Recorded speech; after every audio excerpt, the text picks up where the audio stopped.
If you're wondering where the market's going to go next week, where the S&P 500 is going to go, where the US market's going to go, come with me here today. Let me go and show you. But I don't have a predictive capability. I'm not a fortune teller, and I can't possibly tell you what's going to happen next in the market. But I can show you a little bit about the market and what might happen and what might not happen. We can go through it together and we can have a look. Hey, for those of you who don't know me, I'm Rob. And for those of you who do know me, I'm still Rob, and I'm enjoying a little weekly review on the markets. Let's go and see what's going to happen in the week. I'm just going to move my picture out of the way, and you can have a look at the charts, and we'll go through it together. Let's just put this up in the top corner here, out of the way. Perhaps I can get it even higher up so that it's not on the chart. Hopefully you guys will be fine with this. Let me just make sure that that's all working just great. There we go. Now let's go and have a look at the charts, shall we? Let's go and see what we've got on the cards for ourselves. It's been a very interesting week. If you look at the news, US loses last top credit rating with Moody's. Downgrade from Moody's. Ooh, that's a bit tricky. Trump says he's willing to travel to China for a meeting. S&P notches 5-day winning streak, which we're going to have a look at now. NVIDIA says next chip after H20 for China won't be from Hopper series. NVIDIA has gone all the way to the moon again. I'm invested in NVIDIA for a while now. And this year it started to tank a little bit, go down a little bit. And everyone was like, what are you doing? Why aren't you selling? I was like, no, it's an investment. It's there for 30 years, man. Don't worry about it. It's going to stay there. My kids will inherit it one day. And look at it now. It's way back up where it started at the beginning of the year. So I'm not too concerned. That's great stuff, isn't it? That's how investing works. You set and forget, you put it in there and you don't worry about it. So NVIDIA is doing quite well. Even my Anheuser-Busch, I bought it below, way below $1,000. Look at it now. 1,200 and something. You know, all of these things are doing well. Fed Chair Powell outlines plans to get 10% off staff in coming years. There's all this stuff going on. Tesla's tough year may be turning a corner as well. Look at that. But these things are changing on a daily basis. They're going up and down on a daily basis. Let's have a look at the S&P 500 index. Let's see what's happening on that. Look, this is the 4-hour daily chart. We normally trade on the 4-hour chart. Let's take it to the weekly chart and just see what we've got on the weekly chart. Now, if I look at this on the weekly chart, look at what it's telling me. This is really interesting. Let's draw a trend line in here and just have a look at what we've got. If we take it from the bottom here, there's your trend on the weekly. That's not too bad, guys. That looks like it's in a nice little upward swing.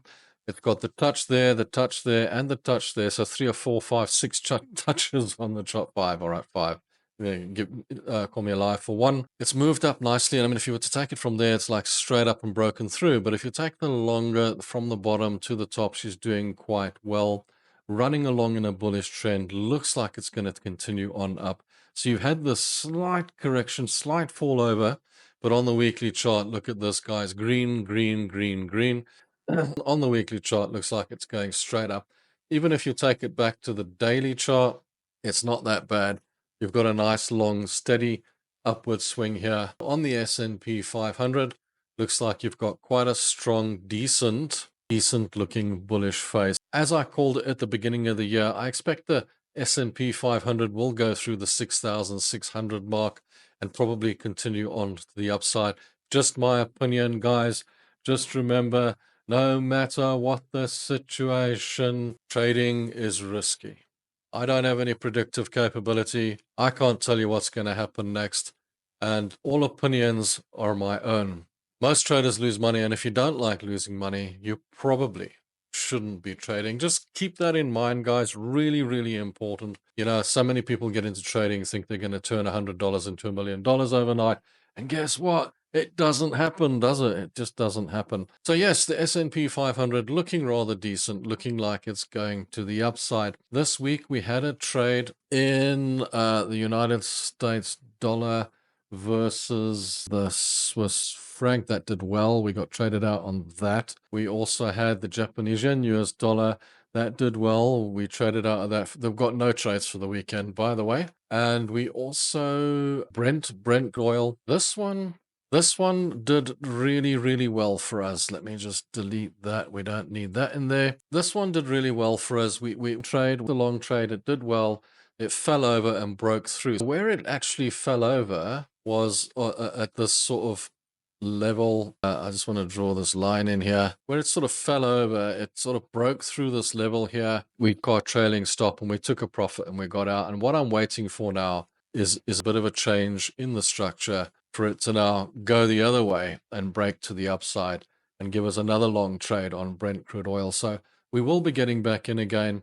But let's have a look at it for the weekly. The reason I do these weekly reviews is if I look at the market and I know which way a trade is going on the weekly, and I know what's happening on the weekly. I know what to do on the 4-hour when I get to it during the week. So if I'm looking at Brent during the week and thinking, which way should I trade this? I remember what my weekly review was and what it showed me. Now, what it's showing me here is while it is overall bearish, we do have a couple of green bars, which is showing me long trades for the week. It's looking stronger on the weekly, and it's also looking like it wants to come up to the level of 80 again, which is in that range that it's been in on the daily and on the 4 hours. It's sitting in that range between the 80 level and the 60 level, let's say. I'm happy that this is probably, in all likelihood, going to go back up to the 80 level sometime soon. So I'm just looking for another opportunity to trade into Brent crude oil as soon as it allows me to, as soon as it gives me an opportunity. Brent crude oil, in all likelihood, what you need is for it to just break through this little level over here. Let me take it a little bit shorter down and give us a nice strong signal that it's going to the upside. That will give us a bit of, a lot of you guys will be telling me, Rob, do a Fibonacci, man, do a Fibonacci. I don't need to do a Fibonacci. I'm just looking at where it's going and what it's doing. We can draw support and resistance levels in here if you like. I'm just not bothering with that on the weekly. On the weekly, I'm just looking at the charts for what they are, the bear charts, and seeing which way the market seems to be going on that particular product. How's gold, guys? How do you think gold's going to go? Gold, I want to have a look at gold as well, because gold is important. Gold is always important. Gold has been bearish of late, very bearish of late. So what we're waiting for on gold is for it just to sort itself out on this bearish run. It's been bearish. It's been running down this way. Now, there are 3 green candles on the weekly, which, well, no, this is a 4-hour. Sorry, on the weekly, we've got a big red candle on the weekly here. Now, on the weekly, the overall picture is bullish. The overall picture is bullish, but look at this candle at the top with this big amount of sellers coming back into the market saying, we've had enough. We want to go down a bit now. So yeah, watch out for this. This looks like it wants to turn around a little bit. Best way to watch out for it is just to put one of these trend lines in, sort of down that area there, across there. Let's see if it breaks through that trend support and heads on to the downside. That's gold. Gold looks like it's still bullish on the weekly, but it looks like it wants to turn around. So I'd be very cautious on the gold trades. At the moment, we also traded the Great British Pound. This week, it's been very bearish. I think it's going to remain bearish if I look at it. It does appear. Look at the weekly chart. Very bearish candles there, showing to the downside. Looks like it wants to come down to the 82 again, the bottom part of the level. So keep an eye on that. That does look rather bearish on the euro, Great British Pound. The South African rand is even, I think Daniel brought it up to me the other day, where we said, why is the rand holding so strong at the moment? Doesn't make a lot of sense that it has got back down to the 18s. But that said, the rand shouldn't be this weak if you take into consideration the formula that we use, the McDonald's formula that we use, the price of a Big Mac around the world and what have you. I mean, the rand should effectively be at 10 to 1, but it's not. It's at 18 to 1.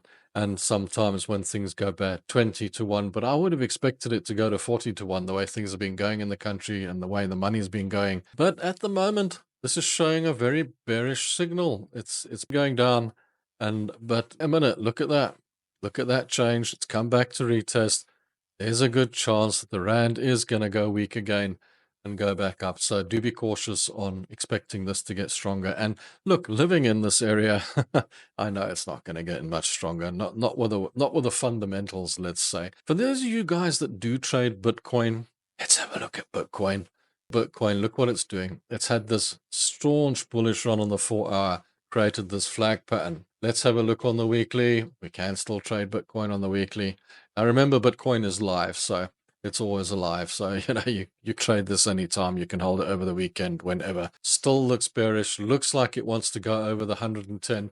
If it breaks that 110 and goes to the upside, it's going to be a very strong move. Don't see any bearishness on this at the moment. Cryptos are looking very strong at the moment. I'm not a big investor in crypto as far as I'm concerned. Crypto is fresh air, but it's great for a trade. Like I've said to you guys before, I'll trade orange peels if they're available to trade. The German DAX, the DAX is doing a great bullish run straight up, continuing on to the upside. There is a red candle on the 4-hour. Let's have a look on the weekly. Should be a nice green candle. No, there's a little top.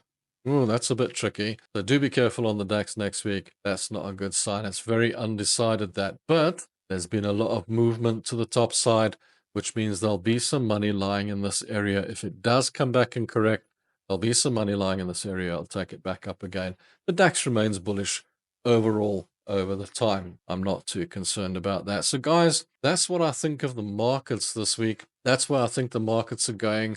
Let's have a look at the USA. I was calling it long, and it has gone long. It's gone up, and it's created a flag pattern, probably resolved to the upside as well.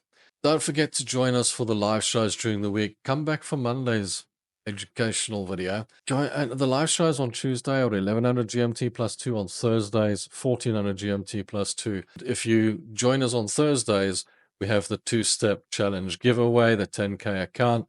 All you have to do for that is comment on a video. You can comment on this video if you like, and we take a winner every week. That's always great. Join the members area for trade of the day every day. This is trade of the week, but we do a trade of the day every day for the members, and we do a number of other little perks and things that go on there as well. If you want to get involved, go and join the members area, get involved, and don't forget to like, comment, and subscribe. I'll see you guys through the week. Thanks for watching. I hope this helps you next week on your trading. Don't forget, go over your charts on the weekend, have a look at what's happening, take a look at what happened in the news and what's going on, see if it helps you any, and then from there you can go and take your trades during the week confidently. So with that, thanks for watching. Cheers, ciao, and bye.